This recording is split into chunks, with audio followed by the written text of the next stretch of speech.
Ricardo, de que forma é que a alteração da medida de coação a José Sócrates pode contaminar a pré-campanha, a campanha e até as eleições? Já começou.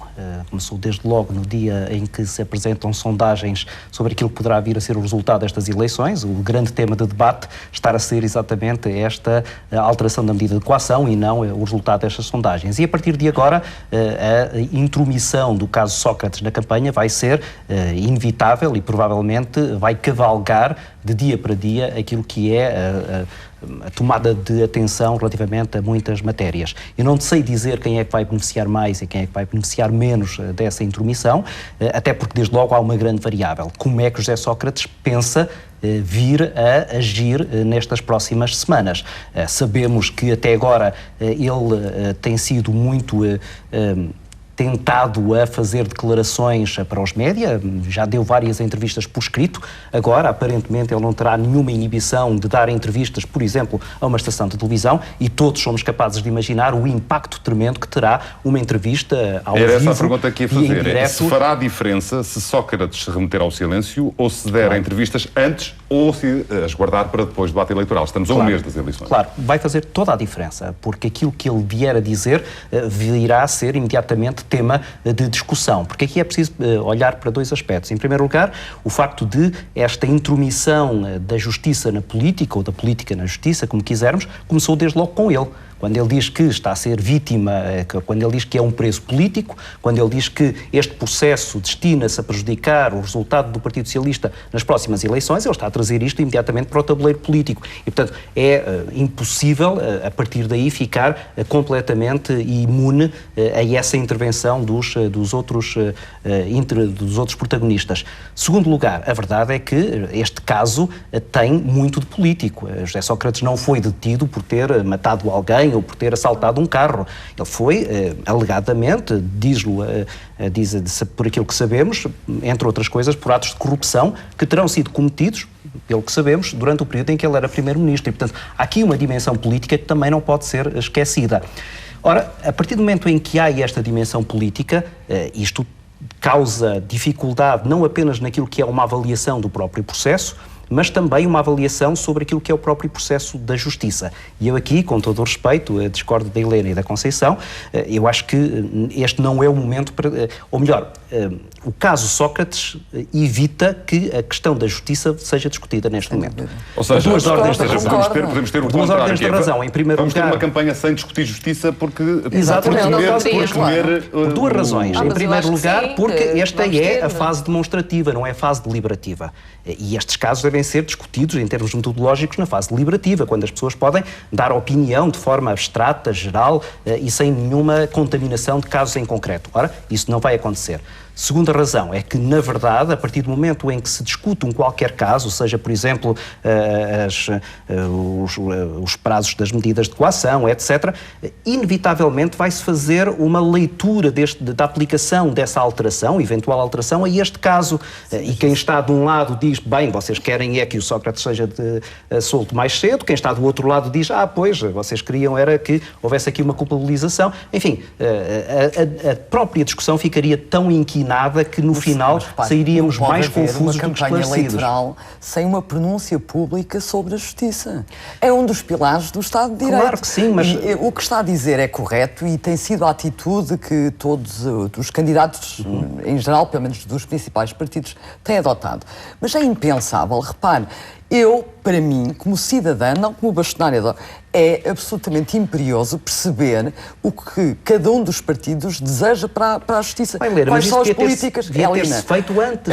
Devia ter-se feito... Sim, mas não antes, é neste momento. Não é no momento em que... nos 288 dias antes de Sócrates estar preso. Mas é que o problema é que os partidos não têm nos seus próprios programas eleitorais esta matéria de forma a poderem apresentá-la agora de forma concreta. Os partidos não podem ficar amordaçados porque há um caso mediático. Há milhões de processos em Portugal pendentes. Mas ficam, vejam o que aconteceu com o Paulo Rangel. No momento em que Paulo Rangel veio dizer que, na verdade, o sistema judicial estava condicionado pelo disse uma coisa muito mais grave. Nós já vamos ainda mais grave. Recuperar muito essa mais grave. No momento em que ele disse isso, vamos aceitar que isso, concordando ou discordando, é uma opinião política sobre a matéria judicial e imediatamente lhe caíram todos em cima, dizendo que ele estava a dizer coisas absolutamente indesejáveis. Repare, eu acho que está a atenuar o que disse o Paulo Rangel. O Paulo Rangel... Nós já vamos ter, deixem-me só recentrar aqui a questão e algumas das questões que o Ricardo estava a suscitar. Uma delas tem que ver com... Hoje à noite, António Costa, a propósito dessa declaração de Paulo Rangel, usou uma expressão do género: espero que não fuja o pé para o chinelo a alguns políticos, como já aconteceu. A minha pergunta é, isto pode prejudicar o PS? Claro que sim. O Partido Socialista é quem mais tem, pelo menos em termos teóricos, a perder com a intromissão de caso Sócrates na campanha política. Por dois aspectos. Em primeiro lugar, pelo risco daquilo que José Sócrates vier a dizer, e é muito fácil daquilo que nós conhecemos pô-lo a falar, e não estou a falar até sobre as questões judiciais, estou a falar sobre as questões políticas, no momento em que ele eventualmente quiser defender aquilo que foram algumas das medidas do seu mandato enquanto Primeiro-Ministro, isso imediatamente levará os protagonistas a concordarem ou a discordarem, a defendê-lo ou a atacá-lo. E, portanto, por isso é que, respondendo à tua questão de há pouco, ele falar ou não falar vai fazer toda a diferença. Em segundo lugar, a verdade é que é o Partido Socialista quem tem um anterior secretário-geral neste momento detido domiciliariamente e, portanto, o ónus do risco recai muito mais sobre o Partido Socialista do que sobre os outros partidos. O erro que o PSD cometeu foi o erro de querer-se encostar a este caso.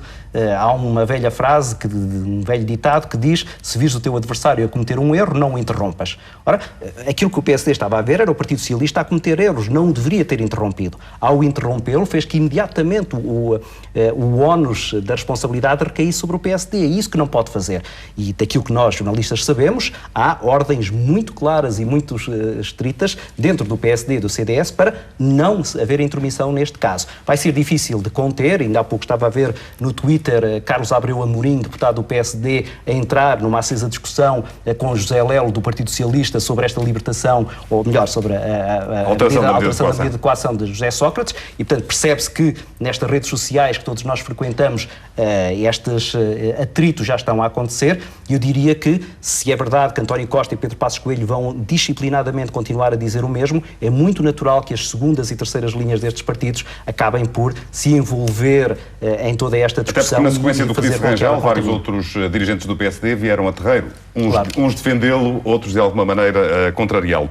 Esta tomada de posição do juiz Carlos Alexandre e esta promoção do Ministério Público, 5 dias antes do fim do prazo para a revisão da medida de coação, pode ter sido para evitar que fosse tomada no dia em que tinha que ser tomada, que era o dia 9 de setembro, o dia do debate entre Pedro Passos Coelho e António Costa? Eu penso que sim e espero que sim. Isso demonstra que a Justiça não é cega relativamente àquilo que acontece à sua volta. Há também muito essa ideia de que a Justiça deve tomar as suas decisões independentemente do que está a acontecer. Não, a Justiça tem que perceber que há todo um contexto. O dia 9 era o dia de um debate que, muito provavelmente, pode ser decisivo numa campanha que, dizem as sondagens, é muito renhida. Acontecer isto que aconteceu agora, nesse dia desse debate, seria abafar esse debate e isso não seria bom para ninguém, não seria bom para a Justiça, que ficaria imediatamente envolvida nessa suspeição de ter escolhido aquele momento para, de alguma maneira, interferir no processo político. Não era bom para a democracia, no momento em que esse debate servirá para as pessoas compreenderem um pouco melhor aquilo que são as propostas dos partidos políticos.